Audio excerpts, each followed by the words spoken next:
सीमांचल के दौरे पर केंद्रीय गृह मंत्री अमित शाह थे, लेकिन सियासत ने भी उस समय जोर पकड़ ली।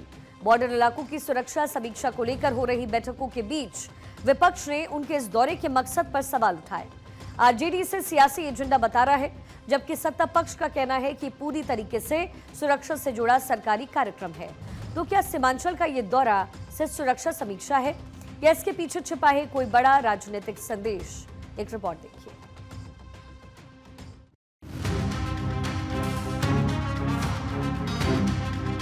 केंद्रीय गृह मंत्री अमित शाह के सीमांचल दौरे को लेकर राजनीतिक प्रतिक्रियाएं सामने आ रही हैं। विपक्ष ने इस दौरे के उद्देश्य पर सवाल उठाए, जबकि सत्ता पक्ष इसे नियमित प्रशासनिक और सुरक्षा समीक्षा का हिस्सा बता रहा है। आरजेडी विधायक रणविजय साहू ने कहा कि फिलहाल कोई चुनावी प्रक्रिया नहीं चल रही है, ऐसे में इस दौरे के उद्देश्य को स्पष्ट किया जाना चाहिए। उन्होंने आशंका जताई कि सीमावर्ती जिलों को लेकर कुछ प्रशासनिक बदलाव की कोशिश की जा सकती है। आप देखिए, इनको तो जनता पर भरोसा नहीं है, लोकतंत्र पर भरोसा नहीं है, संविधान पर भरोसा नहीं। इनको अगर भरोसा है तो सिर्फ हिंदू मुस्लिम ध्रुवीकरण की राजनीति करना चाहते हैं। वहीं राष्ट्रीय लोक मोर्चा के विधायक माधव आनंद ने इन आरोपों को निराधार बताया। उन्होंने कहा कि ये दौरा सीमा और आंतरिक सुरक्षा की समीक्षा के लिए निर्धारित है। आरजेडी वाले क्या बोलते हैं, सुबह में कुछ और बोलते हैं, शाम में कुछ और बोल देते हैं। सुबह में नीतीश जी के बारे में कई तरह के अपभ्रंश शब्द का यूज करते हैं और शाम में प्रशंसा करने लगते हैं। तो आरजेडी का चाल चलन चरित्र हम लोगों को पता नहीं, सुबह में कुछ शाम में कुछ, तो कई तरह के बयान देते रहते हैं, यानी बेतुका बयान, आधारहीन बयान देते रहते हैं। गृह मंत्री जी किस कार्य के कारण आए हैं? सरकारी कार्यक्रम है, उस सरकारी कार्यक्रम के लिए यहाँ आए हुए हैं और इस तरह का बयान देना मुझे लगता है बचपनापन है उन लोगों का। बिहार सरकार के मंत्री लखेंद्र पासवान ने कहा कि सुरक्षा से जुड़े मामलों पर सभी दलों को सहयोगात्मक रुख अपनाना चाहिए।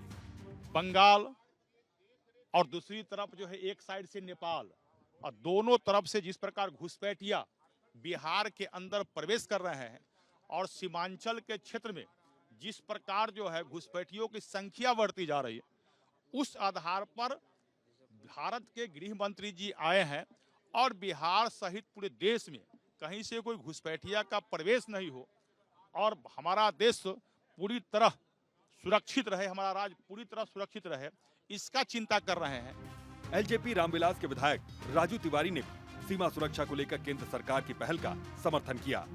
भाई, उन लोगों के पास कोई मुद्दा है, विधानसभा चल रहा है, कोई मुद्दा तो है नहीं, तो इसी तरह की बात करेंगे। देश के गृह मंत्री हैं और एक बड़े हमारे घटक दल के एक बड़े नेता हैं, बिहार आएंगे तो निश्चित रूप से बिहार को लाभ होगा और सुरक्षा व्यवस्था चौकस होगी। आज देखिए पूरे देश में नक्सल साफ हो गया, तो ये अमित शाह जी की देन है, एनडीए सरकार की देन है।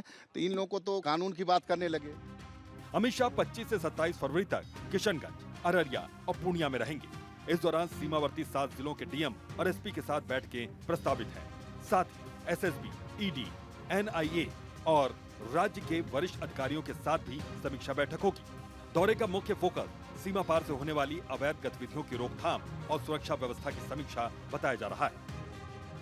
अमित शाह के सीमांचल दौरे को लेकर एक तरह से कहा जाए तो राजनीति काफी गर्मा गई है। विपक्ष का आरोप है कि अमित शाह बिहार और बंगाल के कुछ जिलों को काटकर केंद्र शासित प्रदेश बनाने की कवायद में जुटे हुए हैं और यह एक तरह से बंगाल और बिहार को बांटने की साजिश हो रही है। सीधे तौर पर अगर देखा जाए तो सत्ता पक्ष का जवाब है कि विपक्ष को सिर्फ यही दिखता है। अगर सीमा सुरक्षा चौकस हो रही है तो इसमें विपक्ष को आपत्ति है, क्योंकि घुसपैठियों से इनकी खास दोस्ती है।